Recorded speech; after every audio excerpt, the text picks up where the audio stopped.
Hello friends, ನಿಮಗೆಲ್ಲ ನಮಸ್ಕಾರ. ಮಣಿಪಾಲ್ ಕಿಚನ್ಗೆ ಎಲ್ಲರಿಗೆ ಆದರದ ಸ್ವಾಗತ. ನಾನು ಪ್ರತಿಭಾ. ಇವತ್ತಿನ ರೆಸಿಪಿ ಯಾವುದಪ್ಪ ಅಂತಂದರೆ, ಈ ಕಾಯಿ ಬಾಳೆಕಾಯಿ ಇರುತ್ತಲ್ಲ, ಹಸಿರು ಬಾಳೆಕಾಯಿ ತರಕಾರಿ ಅಡುಗೆ ಮಾಡೋದು. ಅದಕ್ಕೆ ರಾ ಬನಾನಾ ಅಂತಾರೆ, ಗ್ರೀನ್ ಬನಾನಾ ಅಂತ ಕರೀತಾರೆ. ನಾವು ತರಕಾರಿ ಬಾಳೆಕಾಯಿ ಅಂತ ಹೇಳ್ತೀವಿ ನಾವು. ಇದು ಆ್ಯಕ್ಚುಲಿ ಆರೋಗ್ಯಕ್ಕೆ ತುಂಬ ಒಳ್ಳೆಯದು. ಇದರಲ್ಲಿ ತುಂಬ ಡಯಟ್ರಿ ಫೈಬರ್ ಇದೆ, ಮತ್ತು ಇದು ನಮಗೆ ತುಂಬ ಹೊತ್ತು ಹಸಿವಾಗದೇ ಇರೋ ಹಾಗೆ ಮಾಡುತ್ತೆ. ಇದರಲ್ಲಿ ಫೈಬರ್ ಇರೋದ್ರಿಂದ ಇದು ನಮಗೆ ಕಾನ್ಸ್ಟಿಪೇಷನ್ ಆಗದೆ ಇರೋ ಹಾಗೆ ಮಾಡುತ್ತೆ. ಕೆಲವರಿಗೆ ಇದು ಮಾಡಬೇಕಾದ್ರೆ, ಸ್ಟೂಲ್ಸ್ ಪಾಸ್ ಮಾಡಬೇಕಾದ್ರೆ ಉರಿ ಇರುತ್ತಲ್ಲ, ಅದೆಲ್ಲ ಇದರಿಂದ ಕಡಿಮೆ ಆಗುತ್ತೆ. ಇದರಲ್ಲಿ ಪೊಟ್ಯಾಷಿಯಮ್ ಇರೋದ್ರಿಂದ ಇದು ಬಿ ಪಿನ ಕೂಡ ರೆಗ್ಯುಲೇಟ್ ಮಾಡುತ್ತೆ. ತುಂಬ ಇದರಲ್ಲಿ ಫೈಬರ್ ಇರೋದ್ರಿಂದ ಇದು ವೆಯ್ಟ್ ಲಾಸ್ಗೆ ಕೂಡ ಹೆಲ್ಪ್ ಮಾಡ್ತದೆ ಫ್ರೆಂಡ್ಸ್. ಇದರಲ್ಲಿ ಇದು ಹಾರ್ಟ್ ಫ್ರೆಂಡ್ಲಿ ಕೂಡ. ಆರೋಗ್ಯದ ಪಾಯಿಂಟಿಂದ ಈ ಹಸಿರು ಬಾಳೆಕಾಯಿ ಇದೆಯಲ್ಲ, ತುಂಬಾ ಒಳ್ಳೆಯದು ಫ್ರೆಂಡ್ಸ್. ಇದರಲ್ಲಿ ರೆಸಿಸ್ಟೆಂಟ್ ಸ್ಟಾರ್ಚ್ ಅಂತ ಹೇಳ್ತಾರೆ. ಅದಿರೋದ್ರಿಂದ ಬ್ಲಡ್ ಶುಗರ್ನ ಕೂಡಲೇ ಜಾಸ್ತಿ ಆಗೋದು ಕಮ್ಮಿ ಆಗೋದು ಅದನ್ನ ಮಾಡೋದಿಲ್ಲ. ಸೊ ಶುಗರ್ ಪೇಷಂಟ್ಸಿಗೆ ಕೂಡ ಇದು ಕಾಯಿ ಬಾಳೆಕಾಯಿ ಆರೋಗ್ಯಕ್ಕೆ ತುಂಬ ಒಳ್ಳೆಯದು. ಇದಕ್ಕೆ ಮ್ಯಾಗ್ನೀಷಿಯಮ್ ಇರೋದ್ರಿಂದ ಇದು ಹಾರ್ಟ್ ಫ್ರೆಂಡ್ಲಿ, ಹಾರ್ಟ್ಗೆ ತುಂಬ ಒಳ್ಳೆಯದು. ಮತ್ತು ಇದು ಗಟ್ ಹೆಲ್ತ್ಗೆ ಕೂಡ ತುಂಬ ಒಳ್ಳೆಯದು. ಗಟ್ ಬ್ಯಾಕ್ಟೀರಿಯಾನ ಇದು ನಾಶ ಮಾಡ್ತದೆ. ಇದರಲ್ಲಿ ವಿಟಮಿನ್ ಸಿ ಮತ್ತು B6 ಇರೋದ್ರಿಂದ ಇದು ಇಮ್ಯುನಿಟಿ ಬೂಸ್ಟಿಂಗು ಕೂಡ ಫ್ರೆಂಡ್ಸ್. ಓಕೆ, ವಿಟಮಿನ್ ಸಿ ಯಾವಾಗಲೂ ಇಮ್ಯುನಿಟಿ ಬೂಸ್ಟಿಂಗ್ ಅಲ್ವಾ. ಹಾಗೆ ಮತ್ತು ಇದು ನಮಗೆ ಹೊಟ್ಟೆ ಉರಿ ಮತ್ತು ಎಸಿಡಿಟಿ, ಅಲ್ಸರು ಮತ್ತು ಎಸಿಡಿಟಿ ಎರಡೂ ಆಗದೆ ಇರೋ ಹಾಗೆ ಮಾಡುತ್ತೆ. ಅಂದರೆ ಇದ್ರದ್ದು ಟೇಸ್ಟ್ ಒಂಥರ ಸಿಹಿ ಅಂತನೂ ಅಲ್ಲ, ಹೀಗೆ ಸಪ್ಪೆ ಅಂತನೂ ಅಲ್ಲ, ಒಂಥರ ಚೆನ್ನಾಗಿ ಪ್ಲೆಸೆಂಟ್ ಇದ್ರದ್ದು ಫ್ಲೇವರ್ ಇರುತ್ತಲ್ವಾ. ಇದ್ರದ್ದು ಪಲ್ಯ ಮಾಡಿ ತಿನ್ಬೋದು ನಾವು, ಇದ್ರದ್ದು ಕೊದ್ದೆಲ್ ಮಾಡಿ ತಿನ್ಬೋದು, ಧಾನ್ಯದ ಜೊತೆ ಹಾಕಿ ಕೊದ್ದೆಲ್ ಮಾಡ್ಬೋದು, ಮತ್ತು ಇದ್ರದ್ದು ಚಟ್ನಿ ಮಾಡ್ಬೋದು. ಹೀಗೆ ಇದ್ರದ್ದು ನಾನಾ ಥರದ್ದು ಉಪಯೋಗಗಳಿದ್ದಾವೆ. ಈ ಬಾಳೆಕಾಯಿನ ಸುಲಿಬೇಕಾದ್ರೆ, ಅಂದರೆ ಸಿಪ್ಪೆ ತೆಗಿಬೇಕಾದ್ರೆ ಮಾತ್ರ ಪೂರ್ತಿ ತೆಗಿಬೇಡಿ. ಯಾಕಂದರೆ ಈ ಸಿಪ್ಪೆನಲ್ಲಿ ಕೂಡ ತುಂಬ ವಿಟಮಿನ್ಸು ಪ್ರೋಟೀನ್ಸು ಇದೆ. ಇಷ್ಟೆಲ್ಲ ಹೇಳ್ಬಿಟ್ಟು ನಾನು ಮುಂದೆ ಇವತ್ತಿನ ರೆಸಿಪಿ ಯಾವುದು ಅಂತಂದರೆ, ಇದ್ರದ್ದು ಒಂದು ಸ್ನ್ಯಾಕ್ ರೆಸಿಪಿನ ಪ್ರೆಸೆಂಟ್ ಮಾಡಿದ್ದೀನಿ ಫ್ರೆಂಡ್ಸ್. ತುಂಬ ಚೆನ್ನಾಗಿರುತ್ತೆ. ಇದರಲ್ಲಿ ಫುಲ್ಲು ಬಾಳೆಕಾಯಿನೇ ಹಾಕ್ಬಿಟ್ಟು ಸ್ವಲ್ಪ ಇದೆಲ್ಲ ಹಾಕಿದ್ದೀನಿ, ಕೊತ್ತಂಬರಿ ಸೊಪ್ಪು ಅದು ಇದು ಹಾಕಿದ್ದೀನಿ. 2 ಟೇಬಲ್ ಸ್ಪೂನು ಅದಕ್ಕೆ ಅಕ್ಕಿ ಹಿಟ್ಟು ಹಾಕಿದ್ದೀನಿ. ತುಂಬ ಚೆನ್ನಾಗಾಗುತ್ತೆ. ಸಾಯಂಕಾಲ ಈ ಥರ ಮಳೆ ಬರಬೇಕಾದ್ರೆ ಸಾಯಂಕಾಲದಲ್ಲಿ ಒಂದು ಕಪ್ ಟೀ ಜೊತೆಗೆ ಸೂಪರ್ ಆಗಿರುತ್ತೆ ಫ್ರೆಂಡ್ಸ್. ಚೆನ್ನಾಗಿ ಎಂಜಾಯ್ ಮಾಡ್ಬೋದು. ನಂದು ಈ ರೆಸಿಪಿ ನಿಮ್ಗೆ ಸ್ವಲ್ಪನಾದರೂ ಇಷ್ಟ ಆಗಿದ್ರೆ ಒಂದು ಲೈಕ್ ಕೊಡಿ. ಈ ಲಿಂಕ್ನ ನಿಮ್ಮ ಫ್ರೆಂಡ್ಸ್ ಜೊತೆ ರಿಲೇಟಿವ್ ಜೊತೆ ಶೇರ್ ಮಾಡಿ ಅಂತ ಹೇಳ್ತಾ, ಮುಂದೆ ನಾನು ಯೂಟ್ಯೂಬ್ ಚಾನಲಲ್ಲಿ ಈ ಬಾಳೆಕಾಯಿದು ಸ್ನ್ಯಾಕ್ ರೆಸಿಪಿನ ಪ್ರೆಸೆಂಟ್ ಮಾಡ್ತಾ ಇದ್ದೀನಿ. ಎಲ್ಲರಿಗೆ ನಮಸ್ಕಾರ ಫ್ರೆಂಡ್ಸ್, ಎಲ್ರಿಗೂ ನಮಸ್ಕಾರ. ಮಣಿಪಾಲ್ ಕಿಚನ್ಗೆ ಆದರದ ಸ್ವಾಗತ. ನಾನು ಪ್ರತಿಭಾ. ಇವತ್ತಿನ ರೆಸಿಪಿ ಯಾವುದಪ್ಪ ಅಂತಂದರೆ, ಬಾಳೆಕಾಯ್ದು ಸ್ನ್ಯಾಕ್ಸ್. ನೋಡಿ, ಈ ಥರ 2 ದೊಡ್ಡದು ಹಸೂರಿರೋ ತೊಗೋಬೇಕು. ಮತ್ತು ಇದನ್ನು ದೊಡ್ಡದಾಗಿದ್ದರೆ 3 ತುಂಡು ಮಾಡ್ಕೊಳ್ಳಿ, ಚಿಕ್ಕದಾಗಿದ್ದರೆ 2 ತುಂಡು ಮಾಡ್ಕೊಳ್ಳಿ. ಈಗ ನೋಡಿ, ತುದಿ ಮತ್ತು ಬುಡ 2 ತೆಗೀರಿ. ಮತ್ತು ಈ ಥರ ಪೀಸ್ ಮಾಡಿಕೊಂಡು, ಇದು ಫ್ರೆಂಡ್ಸ್ ಅಲ್ಸರ್ ಆಗದೆ ಇರೋ ಹಾಗೆ ಮಾಡುತ್ತೆ, ಅಸಿಡಿಟಿ ಆಗದೆ ಇರೋ ಹಾಗೆ ಮಾಡುತ್ತೆ. ಹಾಗೆ ಇದರಲ್ಲಿ ಇಡಿ. ಈಗ ನಿಮ್ಮ ಹತ್ರ ಇದ್ದರೆ ಇದರಲ್ಲಿ ಇಡಿ, ಇಲ್ಲದಿದ್ದರೆ ಕುಕ್ಕರ್ ಪಾತ್ರೆಯಲ್ಲಿ ಇಟ್ಟರು ಆಗುತ್ತೆ. ನಾನು ಕುಕ್ಕರ್ ಅಡಿಯಲ್ಲಿ ನೀರು ಹಾಕಿಬಿಟ್ಟು ಇದನ್ನು ಕುಕ್ಕರಲ್ಲಿ ಇಟ್ಟಿದ್ದೀನಿ.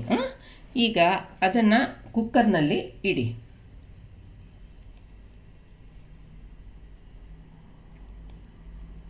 ಅಡಿಯಲ್ಲಿ ನೀರು ಹಾಕಿದ್ದೀನಿ. ಈಗ ಅದು ಮೆದು ಆಗೋ ತನಕ ಮುಚ್ಚಳ ಮುಚ್ಚಿಬಿಟ್ಟು ಕುಕ್ ಮಾಡಿ. ಒಂದು 15 ನಿಮಿಷ ಆಗುತ್ತೆ, 10 ನಿಮಿಷ ಆದರೂ ಆಗುತ್ತೆ. ಈಗ ನೋಡಿ, ಬೆಂದಿದೆ ನೋಡಿ, ಬೆಂದಿರೋದು ತೋರಿಸ್ತಾ ಇದ್ದೀನಿ. ಅದನ್ನು ಇವಾಗ ಅದರದ್ದು ಸಿಪ್ಪೆ ತೆಗಿಬೇಕು. ಕ್ಲೀನಾಗಿ ಬಂದುಬಿಡುತ್ತೆ. ಸ್ವಲ್ಪ ತಣ್ಣಗಾದ್ಮೇಲೆ ಸಿಪ್ಪೆ ತೆಗಿಲಿಕ್ಕೆ ಸುಲಭ ಆಗುತ್ತೆ. ಈಗ ನೋಡಿ, ಒಂದು ಗ್ರೇಟರ್ ತೊಗೊಂಡು ಅದರಿಂದ ತುರ್ಕೊಳ್ಳಿ. ಅದು ಪ್ರೆಸ್ ಮಾಡಿ, ಇದು ಆಲೂಗಡ್ಡೆ ಪ್ರೆಸರಿಂದ ಪ್ರೆಸ್ ಮಾಡ್ಬೋದು, ಬಟ್ ಇದರಿಂದ ಪ್ರೆಸ್ ಮಾಡಿದ್ರೆ ನೋಡಿ ಎಷ್ಟು ಚೆನ್ನಾಗಿ ಗ್ರೇಟಿಂಗ್ಸ್ ಈವನಾಗಿ ಬೀಳುತ್ತಲ್ವಾ. ಈಗ ಅದನ್ನು ಚೆನ್ನಾಗಿ ಕೈಯಿಂದ ನಾದ್ಕೊಳ್ಳಿ. ಒಂಚೂರು ಕೂಡ ಇದಿರಬಾರ್ದು, ಗಂಟುಗಳಿರಬಾರ್ದು, ಆ ಥರ. ಈಗ ಅದಕ್ಕೆ ರುಚಿಗೆ ತಕ್ಕಷ್ಟು ಉಪ್ಪು ಹಾಕಿ, ನಾನು ಒಂದು 2-3 ಸ್ಪೂನ್ ಹಾಕಿದ್ದೀನಿ. ನೀವು ಬಾಳೆಕಾಯ್ದು ಸೈಜ್ ಮೇಲೆ ನೋಡಿಕೊಂಡು, ಪಲ್ಪ್ ನೋಡ್ಕೊಂಡು ಹಾಕ್ಕೊಳ್ಳಿ. ಹಾಗೆ ಅದಕ್ಕೆ ಅರಿಶಿನ ಪುಡಿ ಹಾಕ್ಕೊಳ್ಳಿ, 1/4 ಟೀ ಸ್ಪೂನ್, 1/4 ಟೀ ಸ್ಪೂನು. ಮತ್ತು ಖಾರದ ಪುಡಿ 1/2 ಟೀ ಸ್ಪೂನ್ ಹಾಕಿದ್ದೀನಿ, ನಾನು ಮನೆಯಲ್ಲೇ ಮಾಡಿದ್ದದು, ನೀವು ನೋಡ್ಕೊಂಡು ಹಾಕಿ. ಹಾಗೆ garam masala powder 1/4 tea spoon ಹಾಕಿದ್ದೀನಿ, ಅದು ಮನೆಯಲ್ಲೇ ಮಾಡಿದ್ದು. ಹಾಗೆ 1 ಟೀ ಸ್ಪೂನು ಜೀರಿಗೆ ಹಾಕ್ಕೊಳ್ಳಿ. ಮತ್ತು ನಾನು ಹಸಿಮೆಣಸಿನ್ಕಾಯಿ ಮತ್ತು ಶುಂಠಿ ಬೆಳ್ಳುಳ್ಳಿ ಎಲ್ಲ ಒಟ್ಟಿಗೆ ಮನೆಯಲ್ಲೇ ಪೇಸ್ಟ್ ಮಾಡಿ 1 ಟೇಬಲ್ ಸ್ಪೂನ್ ಹಾಕಿದ್ದೀನಿ. ಹಾಗೆ ಕೊತ್ತಂಬರಿ ಸೊಪ್ಪು ಸಣ್ಣ ಕಟ್ ಮಾಡೋದು 1-2 ಟೇಬಲ್ ಸ್ಪೂನ್, ಸ್ವಲ್ಪ ಜಾಸ್ತಿ ಹಾಕ್ಕೊಂಡ್ರೂ ಪರವಾಗಿಲ್ಲ, ಪರಿಮಳಯುಕ್ತ ಆಗುತ್ತೆ. ಹಾಗೆ ಅದಕ್ಕೆ ಇವಾಗ ಅದನ್ನು ಮಿಕ್ಸ್ ಮಾಡ್ಕೊಳ್ಳಿ. ಅಕ್ಕಿ ಹಿಟ್ಟನ್ನ ಹಾಕ್ಕೊಂಡು ನಾನು 2 ಟೇಬಲ್ ಸ್ಪೂನ್, ದೊಡ್ಡ ಸ್ಪೂನ್ ಅದು 2 ಟೇಬಲ್ ಸ್ಪೂನಷ್ಟು ಹಾಕಿದ್ದೀನಿ. ಅದು ನಾದ್ಕೊಳ್ಳಿ ಚೆನ್ನಾಗಿ. ಅದು ಹಾಕ್ಕೊಂಡು ನೀರಿಗೆ ಏನೂ ಹಾಕಬೇಕಂತಿಲ್ಲ, ಯಾಕಂದರೆ ಅದರಲ್ಲಿ ನೋಡಿ ಇವಾಗ ನಾನು ನೀರುಳ್ಳಿ ಹಾಕೋಕ್ಕೆ ಮರ್ತುಬಿಟ್ಟೆ, ಕಟ್ ಮಾಡಿಟ್ಟಿದ್ದೆ, ಈಗ ಹಾಕ್ತಾಯಿದ್ದೀನಿ. ಓಕೆ, ನೀರು ಹಾಕಲೇಬೇಡಿ. ಸ್ವಲ್ಪ ಕರ್ಬೇವಿನ ಸೊಪ್ಪು 1-2 ಟೀ ಸ್ಪೂನು ಫ್ರೆಶ್ ಆಗಿರೋದು ಸಣ್ಣ ಕಟ್ ಮಾಡಿ ಹಾಕಿದ್ದೀನಿ, ಅದನ್ನು ಹಾಕ್ಕೊಳ್ಳಿ. ಈಗ ಎಲ್ಲ ಒಟ್ಟಿಗೆ ಚೆನ್ನಾಗಿ ಮಿಕ್ಸ್ ಮಾಡ್ಕೊಳ್ಳಿ. ಅದು ರೊಟ್ಟಿ ಹಿಟ್ಟಿನ ಥರ ಆದರೆ ಚೆನ್ನಾಗಿ ನಾದಕ್ಕೆ ಬರುತ್ತೆ. ಏನು ನೀರೇ ಹಾಕ್ಕೋಬೇಕಂತಿಲ್ಲ. ಇವಾಗ ನೀರುಳ್ಳಿನಲ್ಲಿ ಕೂಡ ನೀರಿದೆ ಅಲ್ವಾ, ಅದು ಚೆನ್ನಾಗಿ ಮೇಕಪ್ ಆಗಿಬಿಡುತ್ತೆ. ಈಗ ಸಣ್ಣ ಹಿಟ್ಟು ಸ್ವಲ್ಪ ತೊಗೊಂಡು ರೌಂಡಾಗಿ ಮಾಡಿಕೊಂಡು ನಾನು ಒಂಚೂರು ಎಣ್ಣೆ ಹಚ್ಕೊಂಡು ಕೈಗೆ ಈಗ ನೋಡಿ ಹಾಗೆ ಮಾಡಿಬಿಟ್ಟು ಅದನ್ನು ನಾನು ಸಿಲಿಂಡ್ರಿಕಲ್ ಶೇಪ್ ಕೊಟ್ಟಿದ್ದೀನಿ. ನಿಮ್ಗೆ ಯಾವ ಶೇಪ್ ಬೇಕಾದರೂ ರೌಂಡಲ್ಲಿ ಬೇಕಾದರೆ ರೌಂಡಲ್ಲೂ ಮಾಡ್ಕೋಬೋದು. ಹಾಗೆ ಮಾಡಿ ಪ್ಲೇಟಲ್ಲಿ ಇಟ್ಕೊಂಡ್ರೆ ನಮಗೆ ಒಂದೇ ಸತಿ ಕರೀಲಿಕ್ಕೆ ಹಾಕಬೇಕಾದ್ರೆ ಕನ್ವೀನಿಯೆಂಟ್ ಆಗುತ್ತಲ್ವಾ, ಅದರಿಂದ ಪ್ಲೇಟಲ್ಲಿ ಇಟ್ಕೊಂಡಿದ್ದೀನಿ. ಈಗ ನೋಡಿ ಎಣ್ಣೆ ಕಾದಿದ್ದ ಎಣ್ಣೆಗೆ ಬಿಡಿ. ಅದರ ನಂತರ ಫ್ಲೇಮ್ನ ಲೋ ಮೀಡಿಯಮ್ ಮಾಡ್ಕೊಳ್ಳಿ.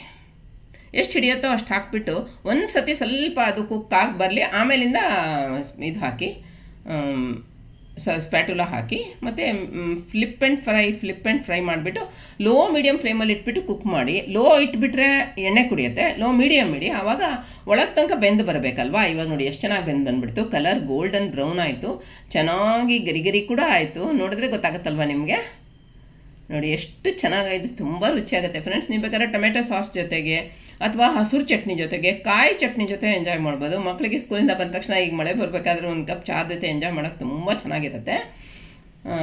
ನೋಡಿ ಬೌಲಿಗೆ ಟ್ರಾನ್ಸ್ಫರ್ ಮಾಡಿದ್ದೀನಿ, ಎಣ್ಣೆ ಎಲ್ಲ ಬಸ್ದುಬಿಟ್ಟು. ಸೂಪರ್ ಆಗುತ್ತೆ ಫ್ರೆಂಡ್ಸ್. ಹೊರಗಡೆಯಿಂದ ಕ್ರಿಸ್ಪಿ, ಒಳಗಡೆಯಿಂದ ಸಾಫ್ಟು, ರುಚಿ ಅಂತೂ ಪಕೋಡದಾಗೆ ತುಂಬ ಚೆನ್ನಾಗಿರುತ್ತೆ. ಇವಾಗ ನೋಡಿ ಇದಕ್ಕೆ ಒಂದು ಪ್ಲೇಟಿಗೆ ಟ್ರಾನ್ಸ್ಫರ್ ಮಾಡಿದ್ದೀನಿ ಅಥವಾ ಒಂದು ಬೌಲಿಗೆ ಟ್ರಾನ್ಸ್ಫರ್ ಮಾಡೋದು ತೋರಿಸ್ತಾ ಇದ್ದೀನಿ. ಒಳ್ಳೊಳ್ಳೆ ರೆಸಿಪಿ ಜೊತೆ ಬರ್ತೇನೆ ಫ್ರೆಂಡ್ಸ್. ನನಗೆ ದಯಮಾಡಿ ಸಪೋರ್ಟ್ ಮಾಡಿ.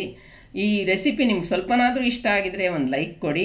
ಮತ್ತು ವಿಡಿಯೋನ ಮೊದಲಿಂದ ಕೊನೆ ತನಕ ನೋಡಿದ್ದಕ್ಕೆ ಎಲ್ಲರಿಗೆ ಧನ್ಯವಾದಗಳು.